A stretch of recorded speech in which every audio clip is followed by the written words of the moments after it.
ordinarily, the sight of smoke emanating from a tree in the forest would be cause for much consternation, but not in the animal community of Galahad Glen. For this happens to be the home of our tiny knight in furry armor, Crusader Rabbit, and his boon companion, Raglan T. Tiger. The reason for the smoke? Well, suppose we go inside and see what's cooking. It's Rags' birthday, and I'm planning a surprise party. Oh, I see. Looks delicious. Steak and potatoes, I suppose? Oh, Rags is a jelly bean fan from way back. First, we'll begin with a big steaming bowl of marinated jelly bean soup. Then we'll dig into the main course, roast fricasseed jelly bean over glass, top it off with some dessert. Don't tell us. Jelly beans? Yep. Oh, boy, will Rags be surprised. And speaking of the guest of honor, this looks like him now.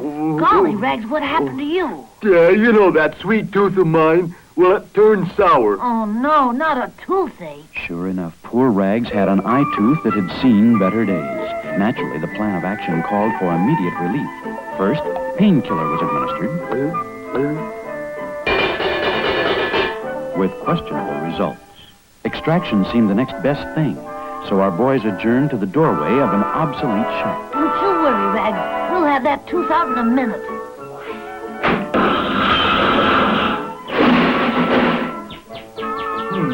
They just don't build them like they used to. Finally, the determined pair resorted to the old tried and true remedy. Now, this routine guarantees results, Rags. Oh, it never fails. Well, hardly ever. Rags, I guess this is a job for old Doc Cavity. And so a somewhat reluctant Tiger found himself headed for the local dentist. Yeah, I just remembered. I left the light on in the cellar. We don't have a cellar. Yeah, I'll go build one. However, Crusader stood firm. But our friends are in for a surprise, for only last night, old Doc Cavity had packed his bag for an overnight hop. Toothbrush, toothpaste, and, oh, yes, teeth. Thus, when Crusader and his protesting friend arrived on the scene, the only thing they met with was disappointment. Gone to annual dentist convention in Yankomount, Washington. Yeah, I feel better already. However, Crusader was interested in obtaining more permanent relief. Rags, there's only one thing to do. Yeah, go home. Nope, we're going to that convention. A sound idea, which was set into motion by boarding the Galahad Glen bus for Yankomount. Now, to Crusader, this was a familiar means of transportation. But when your companion has a toothache, No. the driver has a toothache, No. and all the passengers have toothaches, Oh. then something is rotten in Denmark, or wherever you happen to be. That's strange. No matter where you look, someone's got a toothache. Yeah, maybe it's the latest thing. You know, like Mahjong. Whatever it is, our befuddled hero considered it to be an amazing set of circumstances. Yeah, boy, I'd sure hate to have the candy concession on this ride. It was a puzzling situation. You know, I have a hunch the answer lies in Yankomount.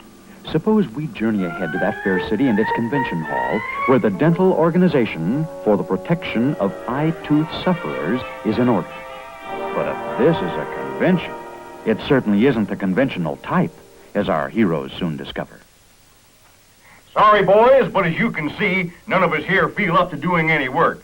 Anyway, without the gold that is, the job wouldn't stand up. Gold?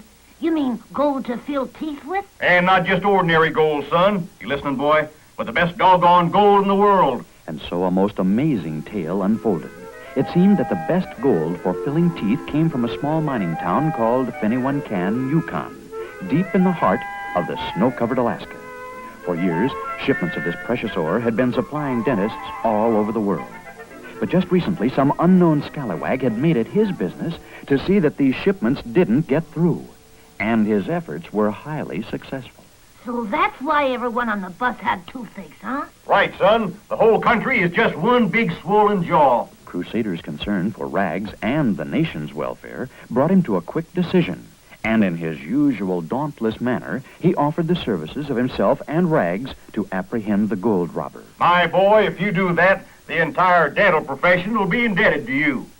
Yeah, and I'll bet they'll be glad, too. Time was of the essence, and so 1 hour later, filled with the dentist's best wishes, but alas, with empty pockets, our heroes were at the Yankomount Airport in search of a means of transportation to the frozen north. There's only one thing stopping us from chartering a plane. Yeah, what's that? Money. Money? Between us, we got exactly $2.13. Not a very tidy sum, to be sure, but enough to attract that fallen arch-villain, Dudley Nightshade. Well, if it isn't my old friends, Crusader and Rags. Dudley, Yeah, Nightshade. what are you doing here? I know what you're thinking. I'm up to no good. But believe me, boys, I've turned over a new leaf. In fact, I've turned over an entire tree. Quite naturally, Crusader was skeptical. But when Nightshade offered them the use of his mail plane to fly to Alaska for $2.13, the boys had no choice. Yes, sir. It may not be first cabin, but it's first class.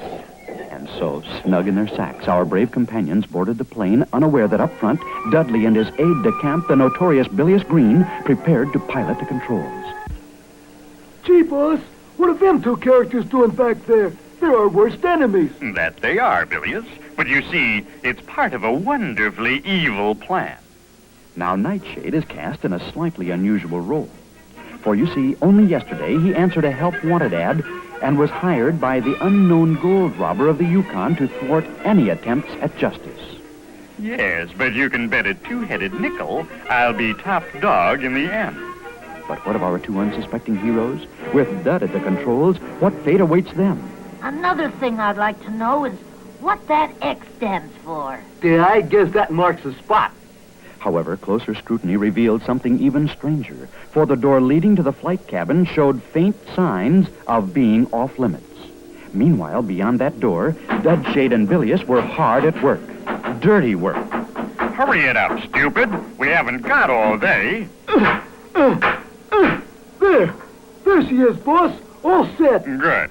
And for your sake, I hope you followed my plans correctly. To the letter, boss. To the letter. We'll see.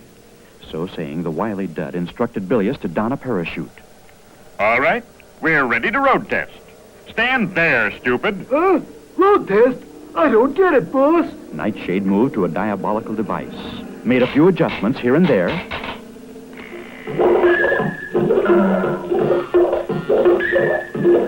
and the road test was a howling success. Meanwhile, back inside the main cabin, Say, that's funny. The plane suddenly seems to be lighter. Oh, that's easy to explain. You see, the law of gravity clearly states that the centrifugal force controls the ionosphere. And at no time must the runner leave second base. Besides, we probably just passed over the international fig line. Oh, you mean dateline. Yeah. Well, the loss of weight doesn't bother me as much as the locked door. Why, we don't even have the faintest idea who's piloting this ship. but if our hero did know, his concern would be doubled, for Dudshade's plans included making the airplane even lighter. Now, let's see. Nothing below us but snow, mountains, glaciers, and more snow. Conditions are perfect. Satisfied, Dudley moved to his devilish device. Set the pointer at main cabin, that very same cabin enclosing Crusader and Rags. Now, to get rid of that long ears and his striped sidekick.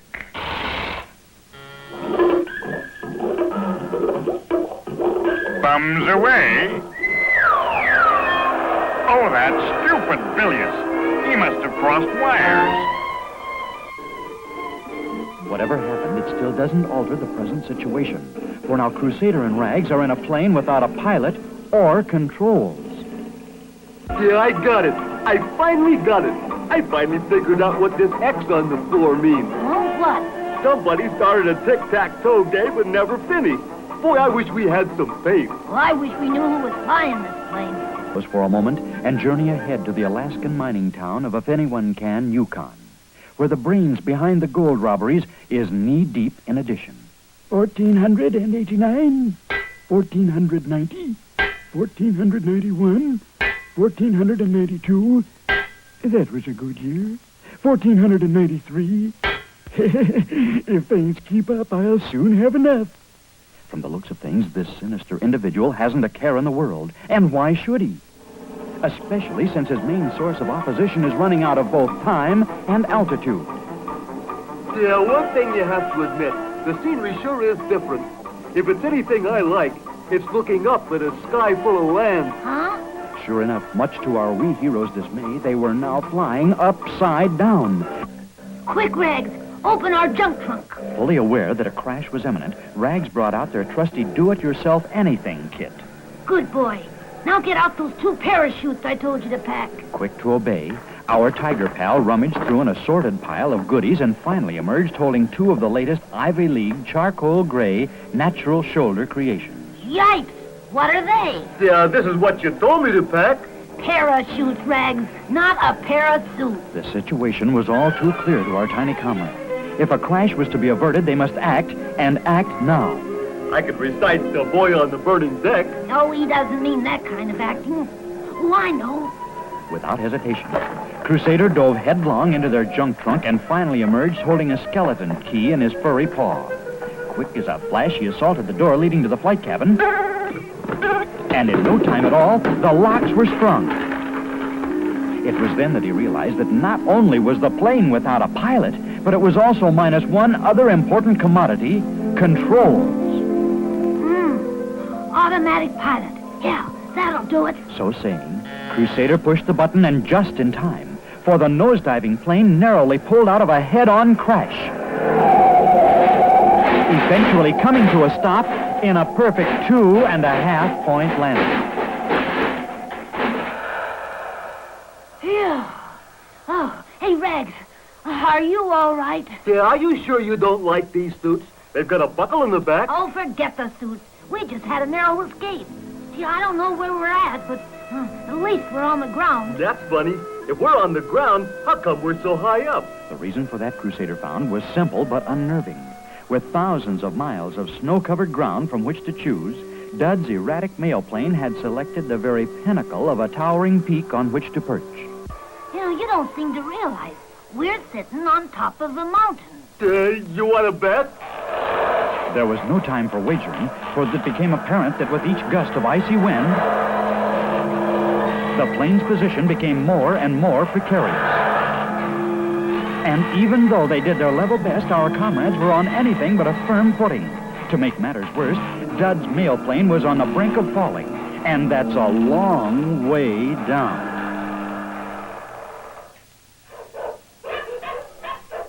On the other hand, Dudley and Billius seemed to be out of the woods and on their way to civilization. Oatmeal! Oh, come on! Oatmeal! Hey, stupid, you mean mush. Oh, yeah, I keep forgetting. Say, how soon will we reach if anyone can, boss? If the weather holds up, by nightfall. Speaking of holding up, I can't wait to meet the big brain and take the gold away from him. I gotta hand it to you, boss. When it comes to double-crossing, you're keen. Hey, what was that? That, unless I'm mistaken, was the end of my airplane and the end of that rabbit and his tiger friend. Dudley is only half right. True, the plane is no longer with us, but Crusader and Rags are, thanks to a timely exit. Boy, I'm glad we brought these parkas. Yeah, and how about these snowshoes? Anyone for Dennis? What we'd better do is get down off this mountain before it starts snowing. And with that, Crusader and Rags began their cold and tricky journey down the mountain. Until footsore and weary, they stopped to catch their breath. I don't know about you, but I'm getting pooped. Cheer up. Why, we'll get down this mountain in no time. But Crusader's optimism would quickly vanish if he but knew that Nightshade has left nothing to chance. So they weren't in the plane after all, eh? Billius, get me out my low-blow hi-fi set. Maybe a little music would cheer them up. But gee, boss, this ain't no time to be listening to Lawrence Welk. Kindly listen, stupid. I know this is asking a great deal of you, but see if you can work up enough intelligence to peek into these binoculars. Now, what do you see? Nothing. Just a rabbit and a tiger sitting on a mountain. That's what you were supposed to see, you idiot. Now, if you'll just raise those glasses a little, you'll notice there's a huge shelf of ice hanging right over those two, you see? Oh, if Dud can move that huge ledge of ice, it spells but one thing, avalanche. And with our two unsuspecting heroes directly in its path. Sure is nice and peaceful here. Yeah, but we better get moving if we don't want to get caught up here overnight. Gosh, what a view. Reminds me of an Easter card I once got. Oh, you mean a Christmas card, don't you? Nope, it was an Easter card. It came early. But let's leave Crusader and Rags to their view and return to that old scallywag Nightshade, who is wasting no time putting his nefarious scheme into action. Here's just the record, Bilious, and an old favorite of mine. Free's a jolly good fellow, which I once stole from a Bobby Breen fan. This ought to do the trick. Now, let's see. First, we cross over the network tweeter, then we take the lows out of the woofer speaker, and... Like all hi-fi enthusiasts, Dudley was thoroughly engrossed in his task and soon had the diabolical instrument tuned to perfection. There, we're all set. Now, let's run the volume up to danger. Happy avalanche, fellows!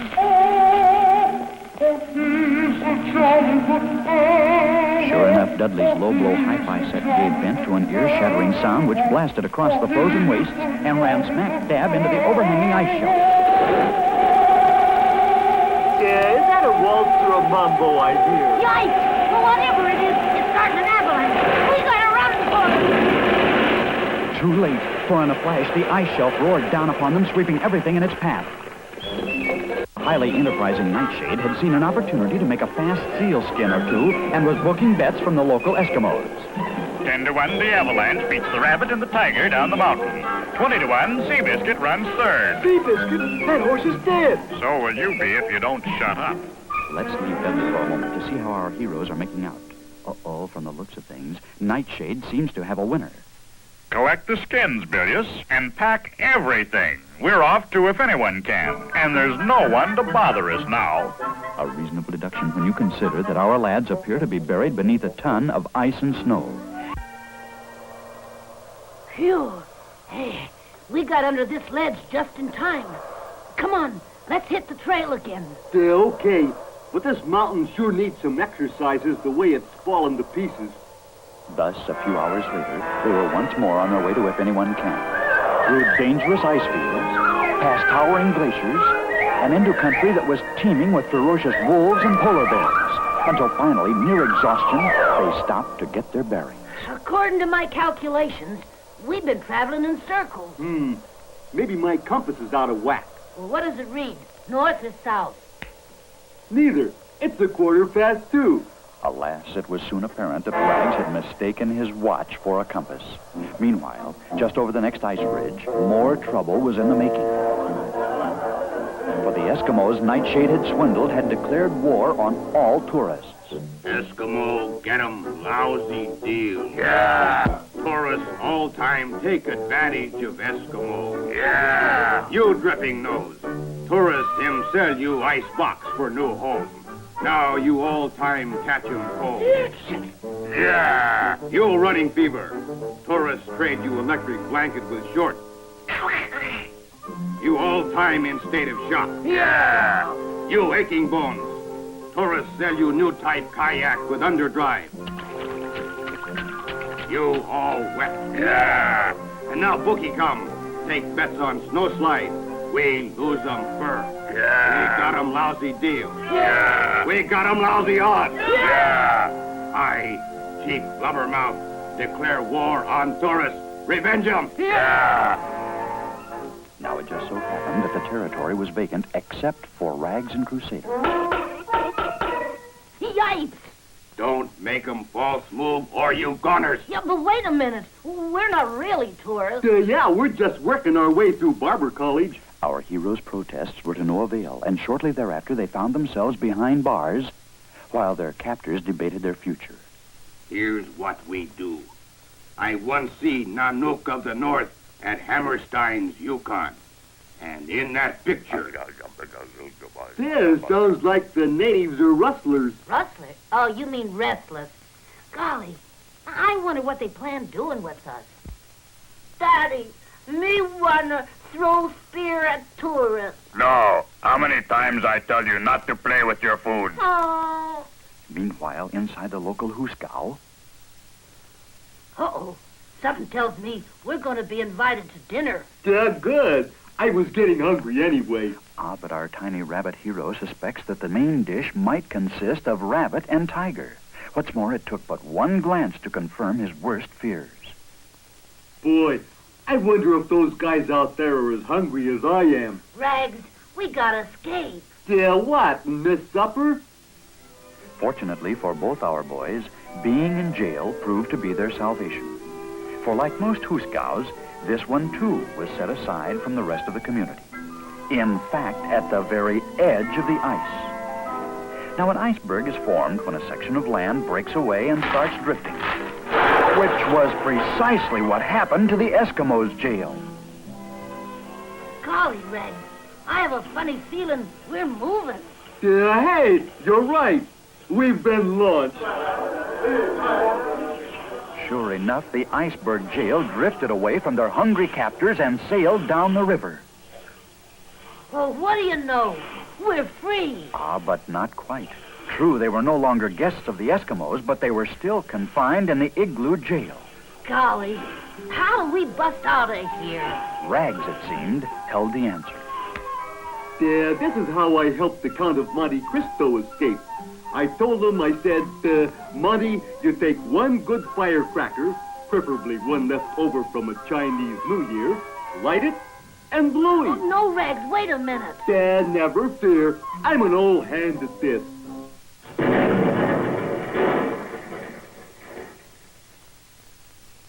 Well, Willie Sutton, what next? I guess we'll just have to float on into town. Ah, To Crusader's surprise, they were indeed on the brink of finally reaching their long-sought destination.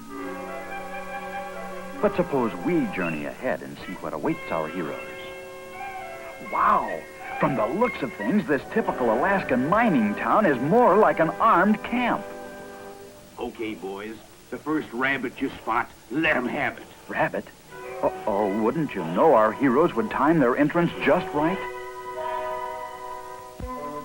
All right, boys. The first hare that sets his paw in town gets a snoot full of buckshot. say, where is everybody? Yeah, I figured we'd get a nice warm welcome. As things stand, our tiger chum isn't very far from wrong. Yikes! Hey, that's pretty dangerous confetti they're throwing our way. Let's get out of here. And yet they did to a spot far removed from town where they could ponder the sudden dilemma. I just can't understand it, Rags.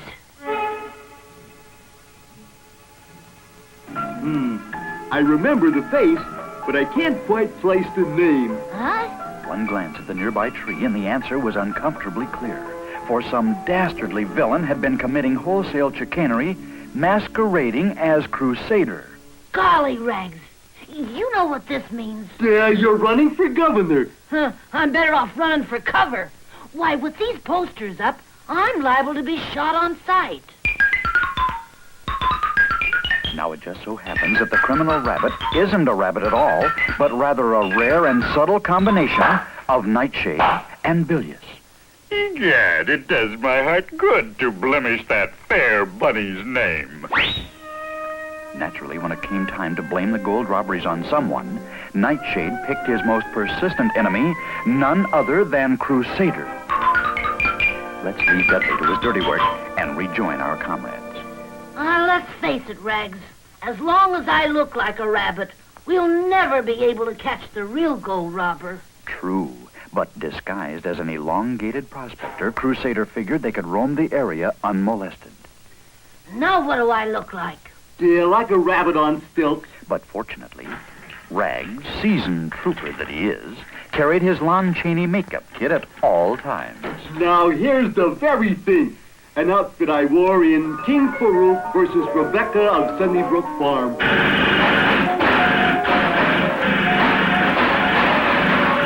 Yeah, can't forget our pancake makeup. And the beard once rejected by Monty Woolley. And lo, our wee hero was incognito. Yeah, I gotta admit you don't look like a rabbit. Do I look like a prospector? No, but you don't look like a rabbit.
Ken not only had his eyes peeled for the criminal Cottontail, but he was also on the market for a new sheriff. Thus, when a likely-looking prospector arrived on the scene, his honor wasted little time. There you are. Now all you have to do is catch that pesky rabbit. Good hunting, Sheriff. So saying, the mayor returned to his civic duties, while inside the office, the new sheriff contemplated his first move. King me. Well, now that that's over, let's get busy and find some clues. Right. And so a determined crusader dispatched his tiger pal to scout around town.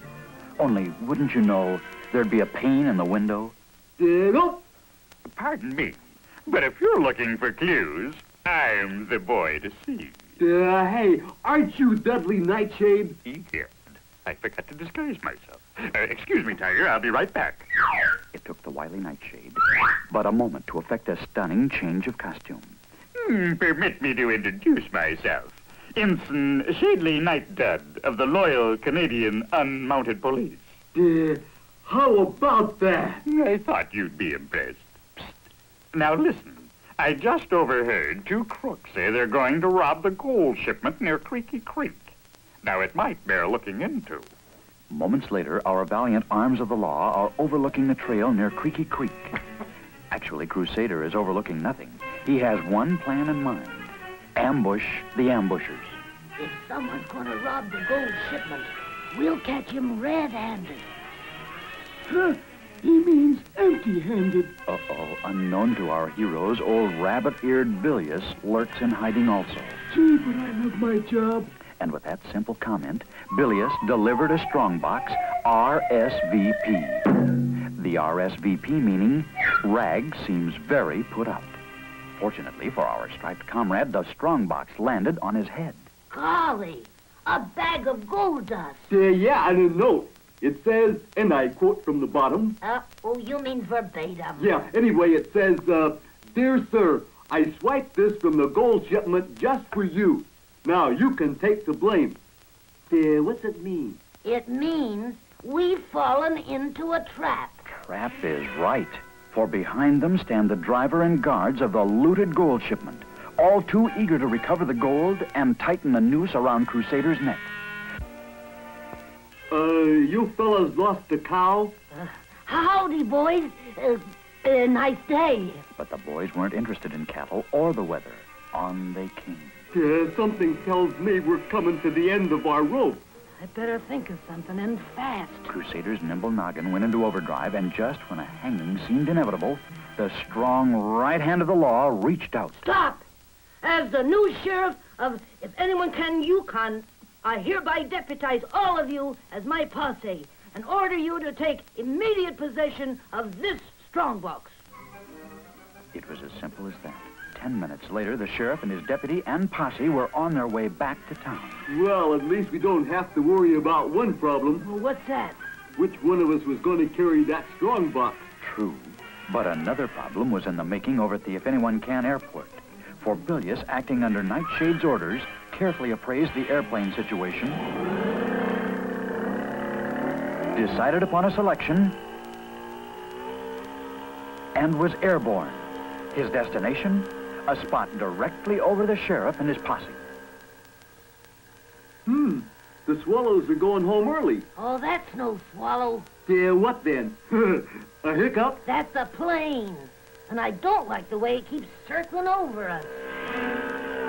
Crusader's fears weren't exactly groundless, for Bilious was executing another of Dudshade's infamous plans. This one was termed Operation Shrink. Let's see now. You take a couple of small clouds, add a carton of dry ice, mix well, and what do you get?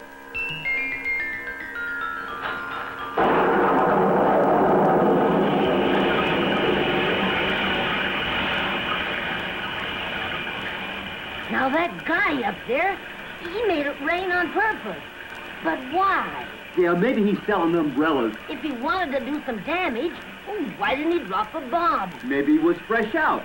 I still don't get it. Unfortunately, if this rain keeps up, Crusader will get it, but good. For Operation Shrink shows signs of being a huge success. And if this keeps up, the posse will soon see that their new sheriff is in reality a waterlogged rabbit on stilts. Yeah, don't look now, but your stilts are showing. Naturally, when the sheriff was revealed as a rabbit, the posse went into action. Crusader's nimble brain searched for a way out, and finally he remembered Horace Greeley's famous words, "Go west, young man." And go west they did at about 60 miles an hour.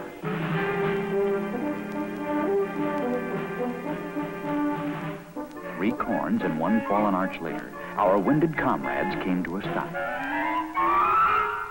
Look, an old mining shack. Hey, I'll bet we can rest there. Yeah, and about time. My feet are killing me. But what appears to be a haven of sanctuary is actually one of Nightshade's hideouts. I've done everything to those 2 characters but blow them up. Let's see. Exile in Siberia? No. Pepper in the salt shaker? Hardly. Aha! Hotfoot a la Nero. The very thing. So saying, Nightshade, a most ungracious host, vacated the premises. Wow, what a mess. Yeah, and this furniture is awfully early American. Huh? At least we'll have some light. Yeah, how about this picture on the wall? Oh, that's a window. Could have swore it was a picture. Oh, doesn't matter. Yeah, we gotta concentrate on getting some shut-eye. We still have a mystery to chase after. Little does our tiny hero realize that he wouldn't have to chase very far, for Dudley, as usual, is up to no good. Yeah, good night. Good night.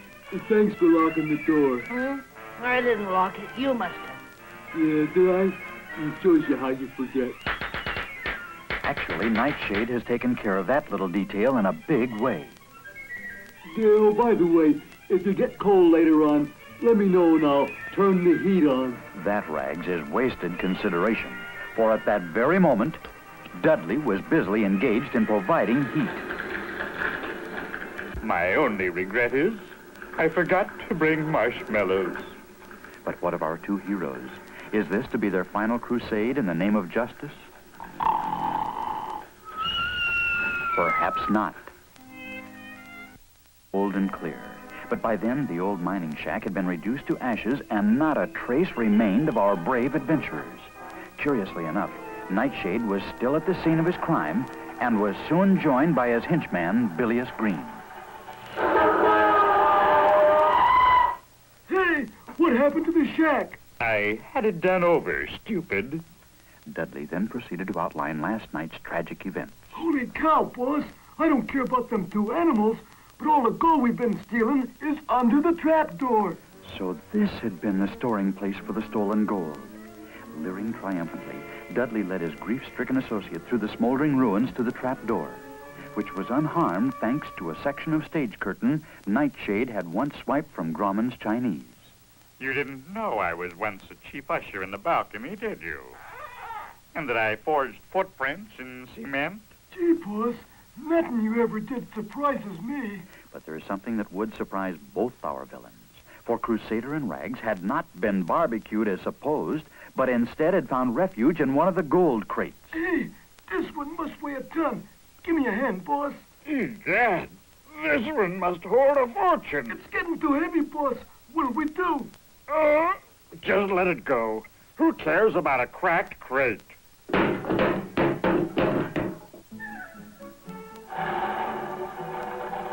But that was only the beginning. For once underway, Nightshade's course took them over hill, dale, rocks, trees, anything. Well, Bilious, a few more hours and our job will be completed.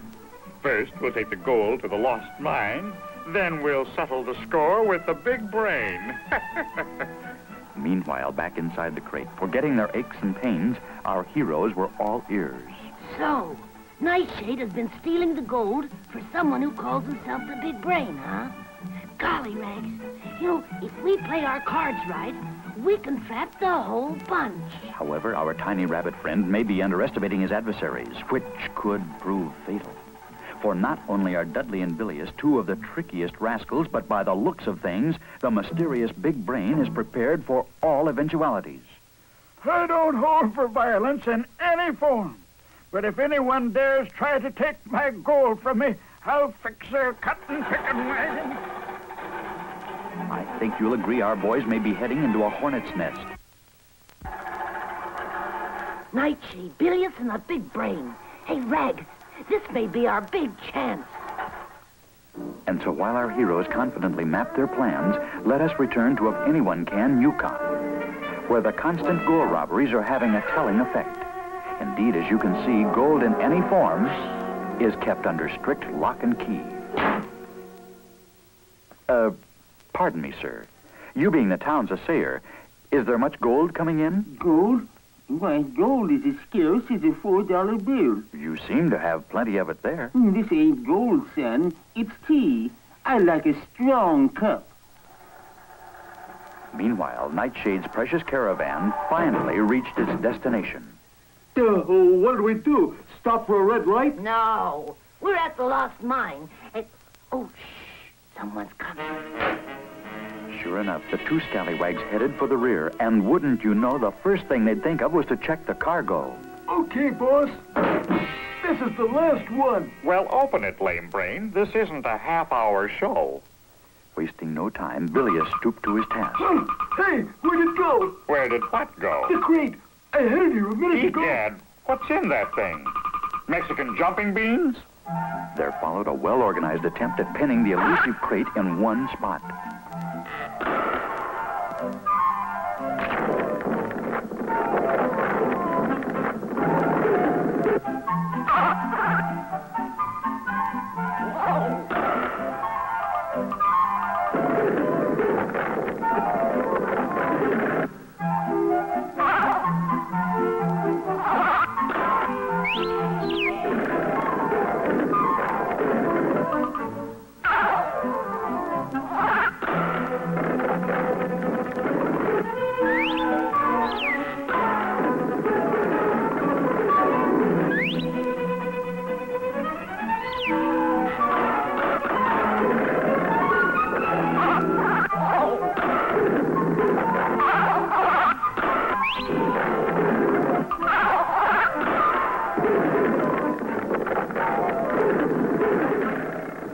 Fully aware that continual pursuit was pointless, Nightshade selected another means with which to halt the runaway crate. Now, to all outward appearances, one would surmise that Crusader and Rags had gone on to higher and better things. Ah, but during the hectic chase, our elusive twosome had decided to seek shelter elsewhere. Boy, we got out of that crate just in time. Yeah, and if it's anything I can't stand, it's noise. Safe for the moment, they settled down to a waiting game, hoping Nightshade would soon tip his hand. Now, have you got it straight, stupid? Yeah, boss. I'm to go into town, get the Big Brain, and take him to a show. Showdown, idiot. Bring him back here for a showdown. Oh, if money were brains, that kid would be a pauper. Once Crusader became aware of Nightshade's intentions, he went into action. Now listen, you run into town and get some help. Then once the Big Brain gets here for the showdown, we'll trap 'em all. It was a fine idea, and Rags set off immediately on his vital errand. However, the ore car in which our wee hero was concealed had a break whose slippage was showing.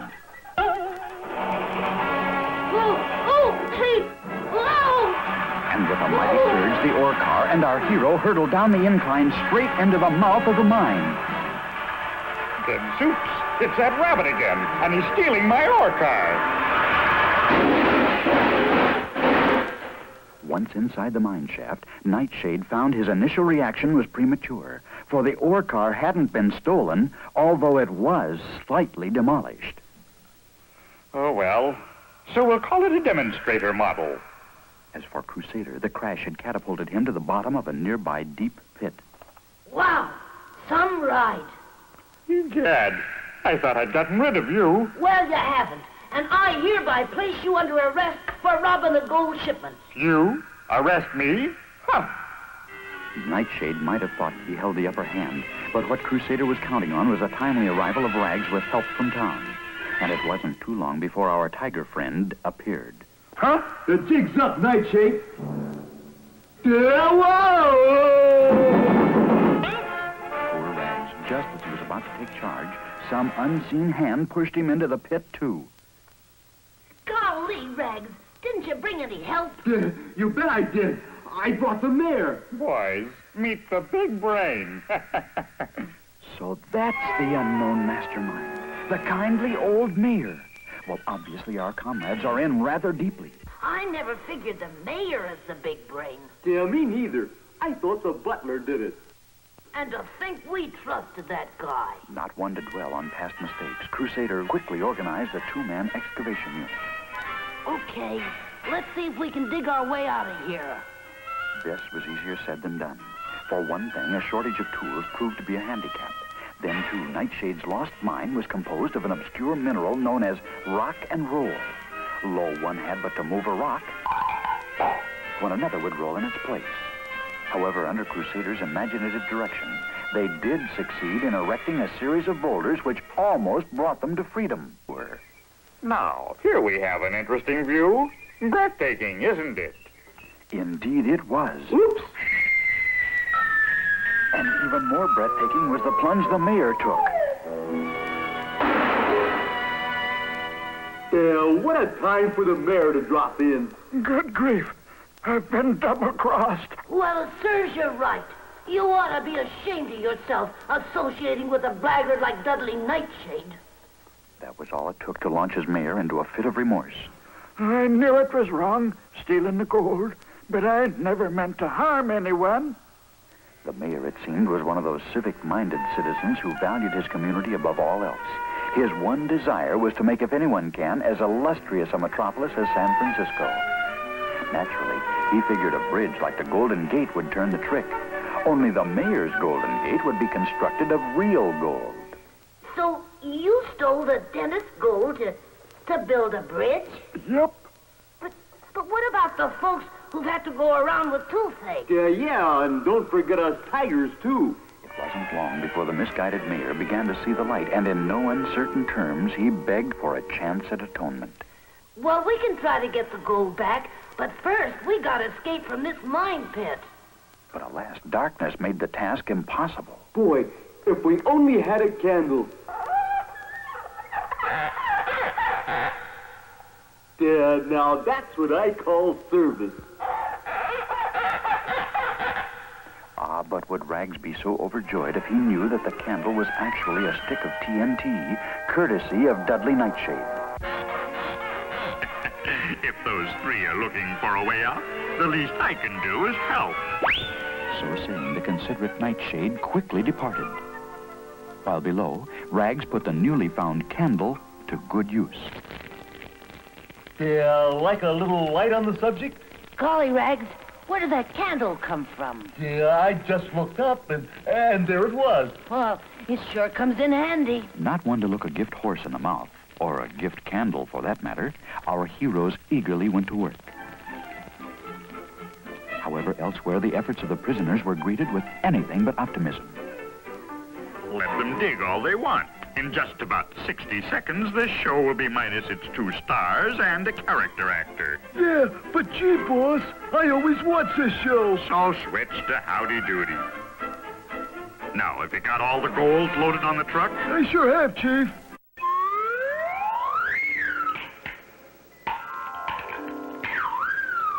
But not far enough away.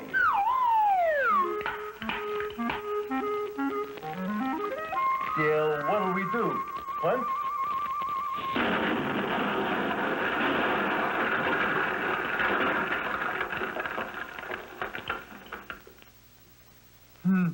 I think we blew a fuse. True, they had lost their source of light, but thanks to the explosion, they had gained an avenue of escape. Thus, a few moments later, the liberated trio emerged from the mine. Spotting the fleeing villain was a simple matter thanks to Nightshade's antiquated vehicle, which burned a quart of oil for every quarter mile. Hey, he's heading for the river. Now, how do we catch him? A momentous task indeed, for a means of pursuit was sadly lacking. Until finally, the resourceful bunny came up with an idea. Why didn't I think of that before? While his two companions watched in bewilderment, the tiny rabbit put his plan into action. Minutes later, the pursuit was on. At this rate, we'll reach the river in no time. My boy, you're a genius. The plan worked to perfection. Of course, the mast found the going a little rough. Yeah, if this keeps up, I'll be at half-mast in no time. Ah, cheer up. We'll soon be there. Sure enough, with Crusader at the helm, the landlocked vessel sped along the way in a desperate attempt to overtake Nightshade and the stolen gold. But let us look ahead and see what's going on at the river. A long pier leading out to a rowboat. What's Nightshade up to now? That's what I'd like to know. It's simple. We merely transfer the gold to a rowboat and make our escape. Not only do we make faster time, but the salt air is good for the complexion. Yeah, but how come I'm in a diver's suit? Answer to that was also quite simple. As a precaution, Nightshade was burning his bridges, or docks, behind him. All right, Nitwit. Take this saw and cut away the foundations of the pier. Right, Chief.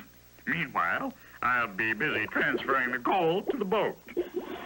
So saying, the two scoundrels went to their appointed tasks. Meanwhile, just over the horizon, our hero's sail car sailed into view and under Crusader's able direction came to a careful stop at the river's edge.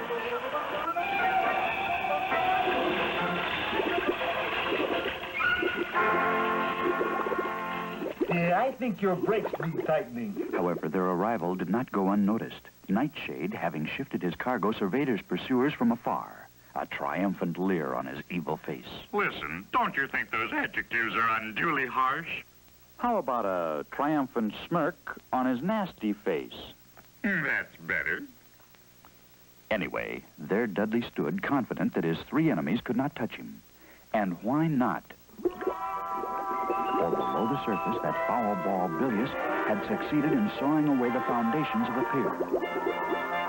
Yeah, there's that Dudley Nightshade just waiting for us. And thank heavens he still has that gold. Something's wrong here.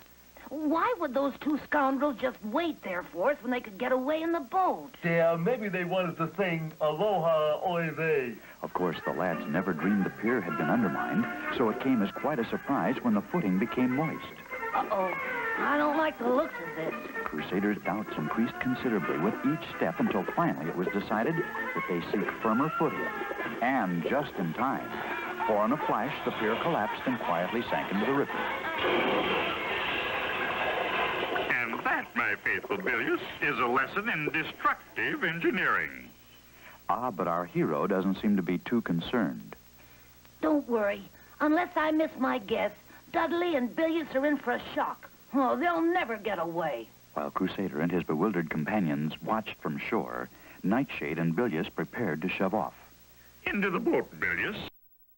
With the tide. I gotta hand it to you, Chief. You sure outfoxed that rabbit this time. Ah, but any time you take 500 pounds of gold, you've got quite a heavy load. I don't get it. I keep rowing, but we ain't going nowhere. Well, knock off the rowing and start bailing. And so as the vile pair went down with the tide, our story draws to a close. But in order to make it complete, we must look ahead into the future. 6 months later, with the supply of gold flowing freely once more, the dental profession is flourishing as never before. While up in Yukon Territory, there is great activity on the If Anyone Can River. Yes, the mayor finally got his bridge. Of course, he was severely reprimanded by the dental profession, but because he helped in retrieving the gold, his sentence was a relatively light one. He merely had to build the bridge. Oh, yes, he was ably assisted by those two wet blankets Nightshade and Bilious, who were busy 24 hours a day bringing the stolen gold to the surface. As for Crusader and Rags, they were accorded a hero's welcome back in Yankomot, Washington. Naturally, the dentists insisted they accept a suitable reward. It was a toss-up between a lifetime of free extractions or a truckload of jelly beans. But wouldn't you know, our comrades would waive any remuneration in favor of helping If Anyone Can Yukon. Sure enough, if you're ever up that way, don't fail to cross that community's beautiful Golden Gate Bridge. Not that the bridge is constructed of real gold as was originally intended. No, it's just made of wood. But at one end, you'll find a small gate, and a golden gate at that.